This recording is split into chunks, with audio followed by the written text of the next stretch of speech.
ზოგადად მედიაში გავრცელებული ტერმინი პედოფილის შემთხვევა, პედოფილის პრობლემა ესე მოიხსენიება. რა მინდა ვთქვა, რომ ყველა პედოფილი არ არის სექსუალურად მუძალადე, ისევე როგორც ყველა სექსუალურად მუძალადე არ არის პედოფილი. და თუ შევხედავთ სტატისტიკა როგორია, სადღაც მესამე თუ მეოთხე ადგილზე არიან ის ადამიანები, რომლებსაც აქვთ ეს სერიოზული პათოლოგია, გადახრა და ვინც არის ბავშვით და ანუ ბავშვისადმი ვისაც აქვს ლტოლვა და ვისაც ქვია პედოფილი.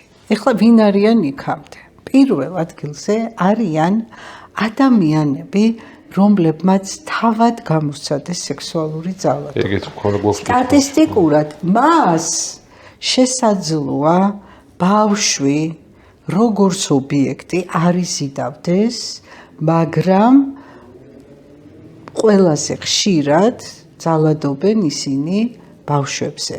არ არის პედოფილი, მაგრამ მისი ეს ტრამბული გამოცდილება, ნახეთ როგორი საინტერესო საკითხი, რამხელა მნიშვნელობა აქვს პრევენციას და რამხელა მნიშვნელობა აქვს, როდესაც ასეთი შემთხვევა ხდება, თვითონ უშუალოდ ბავშვთან მუშაობას. ძალიან ესე იგი ადამიანები, რომლებსაც გამოსცადეს, ადამიანები, რომლებსაც აქვთ გარკვეული პრობლემები ამ კუთხით და ვერ, ასე ვთქვათ, არ იზიდავს ბავშვი, მაგრამ თავისი ასაკის ადამიანთან ვერ ახერხებს ურთიერთობას. ნახეთ, ეხლა ესეც რა საინტერესო პრობლემაა და როგორ უკავშირდება გარკვეულ სტიგმას, პრობლემას, რომ აი მაგალითად კაცი არ წავა სექსოლოგთან, არ გაესინჯება, ხო, რაღაც პრობლემა აქვს.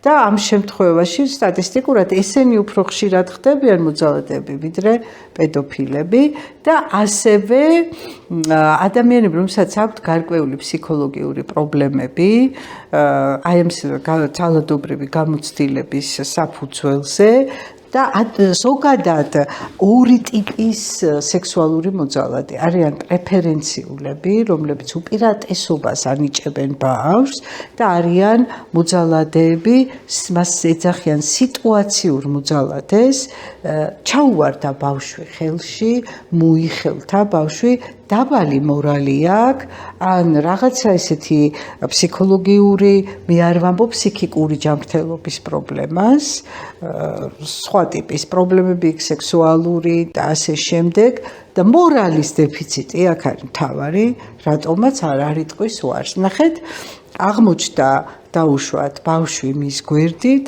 არის ნასვამ მდგომარეობაში, აბსოლუტურად არ უშლის მორალი ხელს და უარს არ იტყვის.